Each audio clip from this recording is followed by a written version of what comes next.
Hello everyone, this is Void Spirit. I'm here to bring you guys amazing fanfiction that you will surely enjoy. But before we start, please subscribe and like the video for more amazing content. CH82.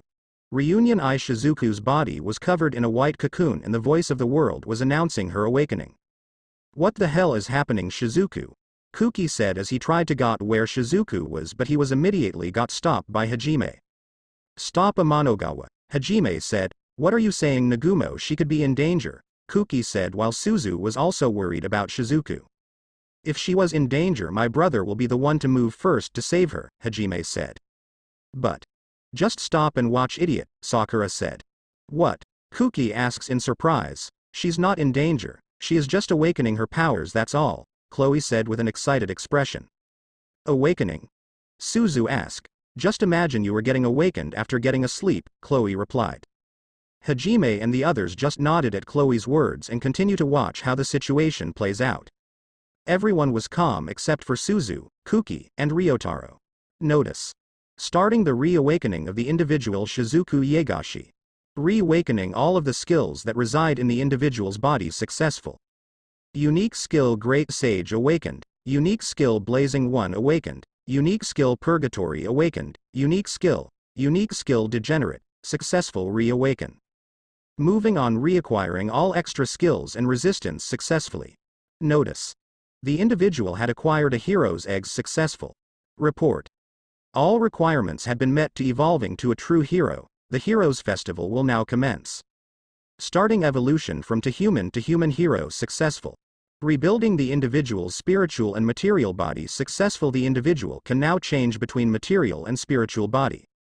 New skills obtain universal perception, true heroes haki, universal trend, infinite regeneration successfully acquire. Mental attack resistance, elemental attack resistance, holy and demonic attack resistance, spiritual attack resistance, and ailment resistance had been successfully acquired. Less than report. The unique skill Great Sage addresses a petition to the voice of the world to evolve greater than. Notice. Petition to evolve the unique skill Great Sage has been accepted. Less than attempting to evolve. Failed greater than less than re-executing. Failed greater than. Less than re-executing. Failed greater than less than re-executing. Failed greater than. Less than re-executing. Failed greater than less than re-executing. Failed greater than. This goes on for millions of times and all attempts to evolve failed. Less than notice. The unique skill Great Sage will sacrifice Degenerate to receive a gift from the Heroes Festival greater than. At that moment the unique skill manages to break the shell of evolution. Notice. Unique skill Great Sage has evolved to ultimate skill Lord of Wisdom Raphael. Less than notice. Evolve the unique skill Blazing One, sacrifice the unique skill Purgatory to execute greater than. Successful unique skill Blazing One had evolved to ultimate skill Lord of the Blazing Sun Helios. Less than awakening the superior spirit of Fire Ra, successful greater than. Less than notice. Restoring all memory of the host successful greater than. At that very moment Shizuku's memories have come back to her. The life she had and the memory of the person that she loved, and made their way back to her. On the outside, everyone was astonished and surprised at the same time, well, everyone except for Rimuru. The announcement they heard can only be described as incredible. Kuki was so surprised because one of the announcements he heard was Shizuku was evolving into a true hero. A true hero? Suzu asked. A true hero is a being that is the opposite of the true demon lords. They are born only once 1,000 years and their existence is acknowledged by the voice of the world, Chloe said. Voice of the world? True demon lord? Suzu was confused by Chloe's response. Just imagine there's a person like Kuki-san who is a self-proclaimed hero and a person who has a hero's egg and evolved like me. As a true hero my level of strength is vast compared to that of a self-proclaimed one. Just like Rimuru-san who was also a true demon lord, his power cannot be compared to those who was only self-proclaimed, Chloe said. But how does one become a true hero? Ryotaro was the one that asks. To become a hero one has to receive the blessing of the Spirit Queen or the blessing of a spirit of light or darkness and have pure unclouded hearts willing to shoulder all of humanity's burdens. After meeting those requirements a hero's egg will be formed in the person's body. When the power of a bearer of the hero's egg reaches its limit, The person can hatch the egg and achieve a form of awakening by completely merging with their spirit and making its power their own. But in your case you won't be able to obtain one since the concept of hero's egg doesn't exist in this world. Well, that only applies if you talk about obtaining it properly and without interference from outside, Seal explained, and Chloe just nodded at her. Then what about me being a saint? Hajime asked, which also became a surprise to Kuki, Suzu, and Ryotaro. In Hajime's case it was a force evolution and it's a few levels below a true hero, but you evolving to a saint is your limit, Seal said. So I have reached my limit, Hajime said, which made Yu, Shay, Tio, and Kaori sad when they heard that Hajime reached his limit. Well, that only applies because you're a half-human and only humans can obtain a hero's egg, but inside you is a demon lord seed and if you awaken it you will be able to grow more, Seal said. Hajime was a hybrid of a human and a monster. So I have really become a monster myself, Hajime said. Hajime, you're a... Kuki wanted to say something but he got interrupted by the voice of the world. Notice the evolution has now been completed. After the voice of the world announced the completion of Shizuku's evolution, the white cocoon that was surrounding Shizuku was broke open and their Shizuku came out. She slowly opens her eyes, revealing her crimson red eyes that look like a ruby. I'm back, Rimuru-san, Shizuku said. Shizu-san, Rimuru said as tears started to flow down from his eyes. Rimuru walks toward Shizuku and gives her a hug. Shizuku returned it and the two was embracing each other tightly. Shizuku was wearing the clothes that she always wear when she was still Shizu Izawa. I miss you, Shizu-san, Rimuru said. The two were having a warm reunion, but a certain someone that was unable to read the room spoke. Oi. Rimuru, what do you mean by Kuki was speaking nonsense, but his mouth got covered by Hajime, who dragged Kuki outside. The other also followed to give room for the two to talk. When Hajime and the others were outside, Hajime let go of Kuki, who was being held by Hajime's right hand.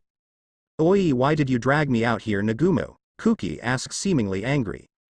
You will just ruin the reunion of the two if you stay there and spoke your nonsense, Hajime asked. What are you talking about? I just wanted to know. Why Shizuku-san hugged Big Brother Rimuru, right? You said. Big Brother Rimuru? Hajime asks to himself. Well, you decided to call Rimuru as her big brother. Her reason was Rimuru will become her brother-in-law after she and Hajime got married. Indeed, why would Shizuku hug Rimuru? She doesn't even have feelings for him, Kuki said as he was rejecting the fact that Shizuku hugged Rimuru since he doesn't want Shizuku to also leave him like what Kaori did. He might have done something back to Shizuku and... Before he could finish, 4 blade and 1 gun was aimed at him. One of the blade was aimed at his neck, one was aimed at his heart, 1 blade was aimed at his stomach, and the last blade was aimed at the back of his neck, and the gun was pointed at his head. The holders of the weapons were ready to kill him if he made a wrong move. Kuki immediately froze up and his body was shaking since in an instant he felt bloodlust coming from the owner of the weapons. Talk more nonsense about Rimuru-san doing something bad to Shizuku-san and your heart will be pierced open, Sakura said with an angry tone. I have put up a lot of your nonsense, but framing my fiancé for doing something he didn't do is something that I won't tolerate, Chloe said. Seal and Akame just nodded at her words. Looks like you have forgotten you're standing here, Amanogawa, Hajime said, since even if he didn't show it he actually cared for his brother. Eek. Everyone please calm down, Suzu said. She is right, everyone should calm down, Daizu, Shay said. Hajime-kun, Sakura-chan, Akame-chan, Chloe-san, Seal-san, please calm down, Kaori said, doing her best to calm the 5 down. Ryotaro wanted to help Kuki, but he was stopped by Suzu because if he also help it will end in a bad way. After Hajime and the 4 girls calmed down, Yu started to talk. Big Brother Rimuru didn't do anything to Shizuku, Yu said. How can you say that? You don't even know Shizuku herself, Kuki said. Indeed, I don't know anything about her. But I do know that Big Brother Rimuru won't do anything to the person that he has been looking for thousands of years, Yu said. Wait, Yu-san, how did I know? Yu said as she finished Chloe's sentence. Yu just took out a book from her treasure trove and showed it to everyone. It was a story that was written by a guy named Xenovis. Seal, who sees the name, smiles since she knows about the guy. So he wrote about Master's journey, huh? Seal said. You know about the author of this book? Tio said. Yes, I know about him. He was once called a sage. He was even once considered to become a god, but he rejected it because he wanted to end his adventure as a human, He was a curious individual, but I didn't think that he would write a book about the master's journey, Seal said. Xenovis was a man that Rimuru met while exploring the vast multiverse. The two became friends and travel from world to world to help people while Rimuru was traveling. He also told Xenovis his reason for traveling the vast multiverse. Xenovis was like a brother to Rimuru, and when the time comes Rimuru has to leave the man even though it pains him to do so. After Rimuru left, Xenovis continued his journey and was on his way. He also wrote a book about Rimuru and his goal. He published the book on Tortus. It was a popular book back then, but as time passed the books had been completely forgotten, leaving only the original book left, and it somehow ended up in the hand of the young Oscar Orcus. ******. On the outside of the Haltina labyrinth, 3 girls were standing. It was Shiraori, Luminous, and Kurumi. "So this is where they are," Kurumi said. "Yes," Luminous replied. "So are we just going to wait here?" Shiraori asked. "We don't have a choice but to wait," Luminous said. "Still, your skills were so useful," Kurumi said. "To be able to go to a place you have seen once was so useful," Kurumi continued, and Shiraori was only nodding at her words. The reason the 3 arrived in the Seas of 3 was that Luminous used her skill on Liliana, who got thrown back to the kingdom by Hajime when she and Gaharuto went to visit the Seas of Trees. CH 83. Reunion 2. A.N. Hello guys, I'm back with a new chapter. So first off, starting in these chapters will not follow the WN or LN of Arifureta to avoid spoilers for those readers who haven't read the Lane and WN.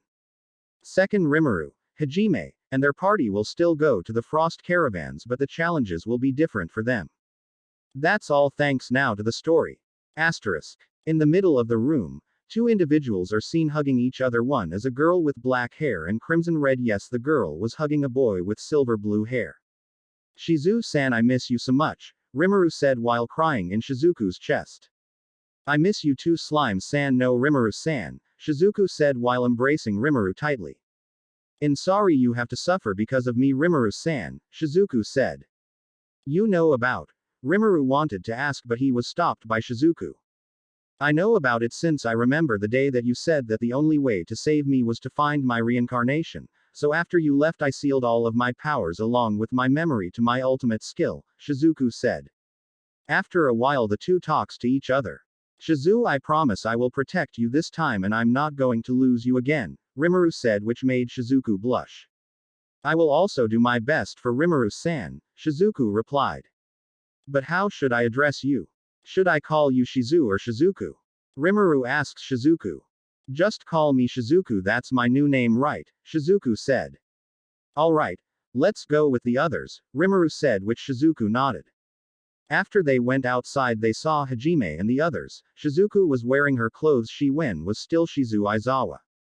"Shizu pick here equals. Yo Hajime, sorry too." Rimuru didn't get to finish his words because Kuki interrupted him. "Oi Rimuru, what did you do to Shizuku-chan?" Kuki asked with an angry voice. "I didn't do anything to Shizuku, she only just evolved, that's all," Rimuru replied. But Kuki was having none of it and tried to attack Rimuru. He attacked Rimuru since he remembers what Chloe said, that Rimuru was a demon lord, and inside of his little mind the word demon lord meant evil and must be terminated. Rimuru blocks his attack with only one finger. "What do you think you're doing?" Rimuru asked Kuki with a pissed tone. "I know you did something to Shizuku because you are a demon lord," Kuki said and tried to attack again, but Rimuru was blocking every attack that he was throwing. The others wanted to stop Kuki, but Rimuru looked at them as if saying, "I will handle this," to which Hajime and the others only nodded. Kaori and Suzu were also stopping Ryutaro because the muscle brain wanted to help Kuki. "Tell me, Kuki, what is the definition of evil?" Rimuru asked. "What?" Kuki replied and was confused about Rimuru's question. "I'm asking what is the definition of evil, is it about title, actions?" Rimuru asks the idiot. Quote.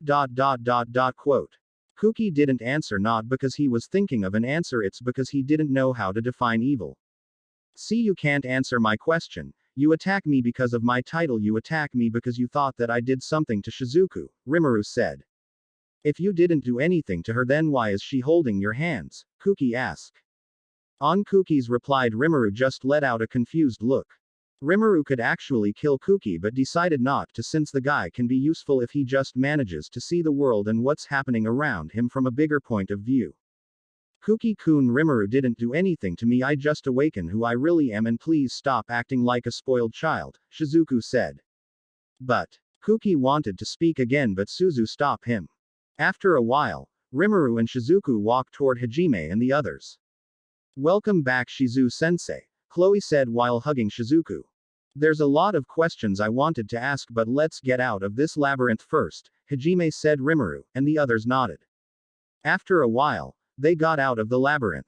Ah, we're finally out Daizu, Shay said. You said it, Shay. Rimuru was talking until, whoosh, bang. A gunshot and a white scythe came flaying at him which missed him a few inches. Ah. That was the oi words that Rimuru let out and he was left frozen. Hajime pulled out Donner and was ready to attack Shay, Yu, Kaori, Tio, Akame, and Sakura also did the same but Chloe stopped them. You really take your time darling. You almost hit him Shiroori. I thought I told you two to go easy on him. Rimuru, who heard the three voices, instantly recognized that it belongs to two. Shiro and Ku. Kurumi also luminous too, Rimuru said while trebling. Hello love, Shiroori said as she hugs Rimuru. Luminous and Kurumi also does the same. After their reunion the atmosphere changed. Now love, who are they? Luminous asked pointing at Sakura, Akame, and Shizuku. Hello, I'm Sakura, I'm Rimuru's fiancé. My name is Akame, also Rimuru's fiancé. I'm Shizuku Yagashi, I'm the reincarnation of Shizu Izawa. When they heard Shizuku's introduction they got surprised. I will explain everything later but before that let's get back to Flea Belgian, Rimuru said and they all nodded. While on their way back many demi-human was looking at the ground since their numbers increase even more. Asterisk. Once they arrived at Ulfric House Rimuru explained what happened to him and to his journey which was surprise Hajime and even the hero's party. Kuki didn't accept that Rimuru was a demon lord from another world but he was just ignored by everyone. After Rimuru finished his introduction it was already midnight and everyone went to their own room but Rimuru's fiancé sleep with him in his room. He used magic to expand the room so that they can all fit. Asterisk. The sunlight of the morning sun started to illuminate the world and the sound of bird crippling was heard throughout the forest of Flea Belgian. Everyone had already woken up. Hajime and his girl were discussing about who gets to have Hajime for the entire day and Shay won. Yes, I won Daizu, Shia said while jumping around. Good morning everyone. Rimuru greeted them followed by his fiancé. After eating breakfast Rimuru and his girls went out to enjoy the day since their next destination was the frost caravans of Schnee.